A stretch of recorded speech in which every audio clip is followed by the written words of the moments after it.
আসসালামু আলাইকুম dear students, সবার জন্য হচ্ছে একটা গুড নিউজ আছে। অনেক বেশি গুড নিউজ।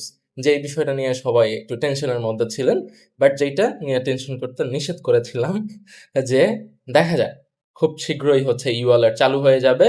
তো সেটা ইতিমধ্যেই আপনারা এবারের রেজিস্ট্রেশনেই সেই কিন্তু সুযোগটা পেয়ে যাবেন। জেএফটি রেজিস্ট্রেশনে এবার যে 27 মে সকাল 7টায় কিন্তু আমাদের রেজিস্ট্রেশন আছে। আজকেই হচ্ছে এটা চালু হয়েছে। বাংলাদেশের পরীক্ষায় ফি প্রদানের জন্য এখন ই-ওয়ালেট সেবাও চালু হয়েছে। অর্থাৎ ব্যাংকের কার্ডগুলো থেকে তো পেমেন্ট করা যাবেই, ভিসা কার্ড, প্রিপেইড কার্ড ওগুলো থেকে তো পেমেন্ট করা যাবেই। এর পাশাপাশি এখন ই-ওয়ালেটের মাধ্যমে অর্থাৎ বিকাশ, নগদ এবং রকেট। এখানে যদিও বিকাশ আর নগদ লেখা আছে, বাট আপনারা রকেট থেকেও পেমেন্ট করতে পারবেন। বাকি যত রেজিস্ট্রেশনের সকল সিস্টেম আছে সবকিছু আগের মতোই আছে, কোনো কিছুই পরিবর্তন হয়নি। কিভাবে আপনারা রেজিস্ট্রেশন করবেন, আমার যে রেজিস্ট্রেশনের ভিডিওটা দেওয়া আছে হুবহু ওইটার মতোই সেম, জাস্ট একটুখানে যেটা ডিফারেন্স আছে সেটা হচ্ছে আপনাদেরকে এখন দেখিয়ে দিচ্ছি। আমরা এই যে লাস্টে একদম যখন ডেটটা হচ্ছে সিলেক্ট করি, তখন আমরা আগের মতোই ঠিক ওই রকম ডেট সিলেক্ট করব। তারপর সময় যে কোনো একটা সিলেক্ট করে দিব আমি যেটাই পরীক্ষা দিতে চাই। তারপরে এখানে আগে যেরকম ভাউচার টিকিট আর হচ্ছে ক্রেডিট কার্ড, এই দুইটা অপশন আসতো। এখন এটার পাশে আরেকটা দেখতে পারবেন হচ্ছে ই ওয়ালেট। আপনারা ই-ওয়ালেট থেকে সবসময় পেমেন্ট করাটা, কার্ড থাকলে ই-ওয়ালেট থেকে পেমেন্ট করাটাই ভালো হবে। কারণ হচ্ছে যদিও আমাদেরকে ব্যাংকের থেকে পেমেন্ট করার ক্ষেত্রে কিন্তু আলাদা একটু ট্যাক্স দিতে হতো, বাট ব্যাংকের ট্যাক্স কিন্তু অনেক বেশি। সেই ক্ষেত্রে আপনার ই-ওয়ালেট থেকেও তো ট্যাক্স দিতে হবে, বাট এটা কিন্তু আরো কম। পরীক্ষার ফি এর প্রায় 2%। 2% খুবই কম। দেখা যায় আপনার প্রতি হাজারে 20 টাকার মতো। তো জিএসটি 3800 টাকা হলে 76 টাকার মতো, 80 টাকার মতো এরকম। বাকি যেগুলা পরীক্ষা আছে ওগুলাও যত টাকা ফি তার উপরে 2%-এর মতো যোগ হবে, যেটা ব্যাংকের পরিমাণ ছিল অনেক বেশি, প্রায় 15% এরকম আর কি। তো এখানেও একটু যাবে, বাট এটা তো ডাজন্ট ম্যাটার, এটা তেমন একটা ম্যাটার করবে না। যেই পরিমাণ সুবিধাটা এখানে পেয়েছে সবাই, আর সবাই খুশি হয়েছে আশা করছি। তো আপনারা সবাই আর কার্ড এখন ব্যবহার করার দরকার নাই, বিকাশ, নগদ, রকেট এগুলো থেকেই করতে পারবেন। তো এখানে আসার পরে আপনার সিলেক্ট পেমেন্ট মেথড, এখান থেকে ই ওয়ালেটটা সিলেক্ট করে নেক্সটে ক্লিক করে দিব।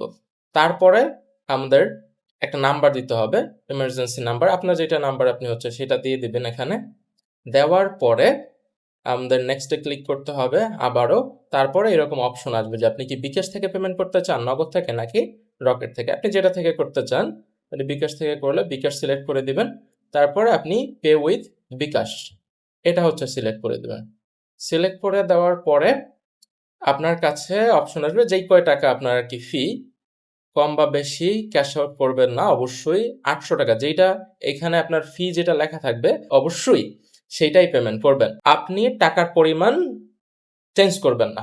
ওকে, অবশ্যই আপনার অর্থ সঠিকভাবে জমা হওয়ার জন্য দয়া করে ক্যাশ আউট বিকল্পটি ব্যবহার করুন।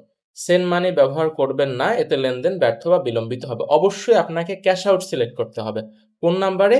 এইখানে দেওয়া যে নাম্বারটা আছে ওয়ালেট নাম্বার, এই বিকাশ নাম্বারে শুধুমাত্র ক্যাশ আউট গ্রহণ করা হয়। আপনি এই নাম্বারটা আপনার বিকাশ অ্যাকাউন্ট থেকে আপনি এই নাম্বারে হচ্ছে টাকা ক্যাশ আউট করে দিবেন, 800 টাকা বা আপনার যেই পরীক্ষা যেটা ফি থাকবে সেইটা।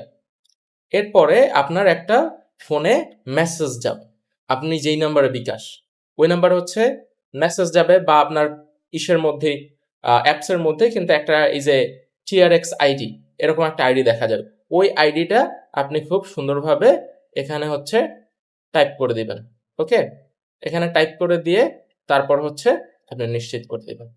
এভাবে যদি নিশ্চিত করে দেন তাহলেই আপনার যেই ফি আছে সেটা পরিশোধ হয়ে যাবে, এবং দেখবেন যে আপনার সামনে একটা কনফার্মেশন লেটার হচ্ছে চলে আসছে।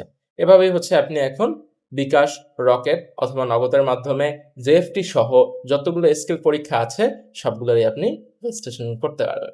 আশা করছি সবাই আর এখন রেজিস্ট্রেশনের ব্যাপারে কোনো ধরনের টেনশন থাকবে না। কিন্তু এই ব্যাপারে একটা জিনিস খেয়াল রাখতে হবে, যেহেতু এবার বিকাশ, রকেট, নগদ যেহেতু অনেক সহজ হয়ে গেছে পেমেন্টের মাধ্যমটা, তাই রেজিস্ট্রেশন করার চাপও কিন্তু বেশি থাকবে। অবশ্যই যারা আমাদের স্টুডেন্ট আছেন বা সবাইকে সাজেশন থাকবে যে 27 তারিখ সকাল 7টায় যখন রেজিস্ট্রেশন শুরু হবে, বা এরপর থেকে যেদিন যেদিন রেজিস্ট্রেশন শুরু হবে, আপনি একদম সাথে সাথে 7টার আগেই, কিছুক্ষণ আগে উঠে আপনি সিরিয়াল দিয়ে বসে থাকবেন।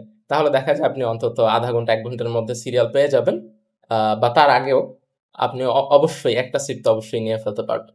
তো সবার জন্য অনেক অনেক শুভকামনা থাকলেও সবাই ভালোভাবে এখন পড়াশোনা করেন এবং সবাই আশা করছি রেজিস্ট্রেশন করতে পারবেন। যদি আপনার পড়াশোনা থাকে, যতগুলো সিট ছাড়ছে, যেহেতু ২ মাসের অনেকগুলো সিট ছাড়ছে, আপনি একটা না একটা যেকোনো সিট আপনি পেয়েই যাবেন। ওকে? তো সবার জন্য অনেক অনেক শুভকামনা রইলো এবং এর বাইরেও যদি কোনো প্রশ্ন থাকে তাহলে অবশ্যই কমেন্ট সেকশনে জানাতে পারেন। আমি উত্তর দেওয়ার চেষ্টা করব। সবার সাথে দেখা হবে আবার পরবর্তী যেকোনো একটা ক্লাসে। সেই পর্যন্ত সবাই ভালো থাকেন। আসসালামু আলাইকুম। জামাতা।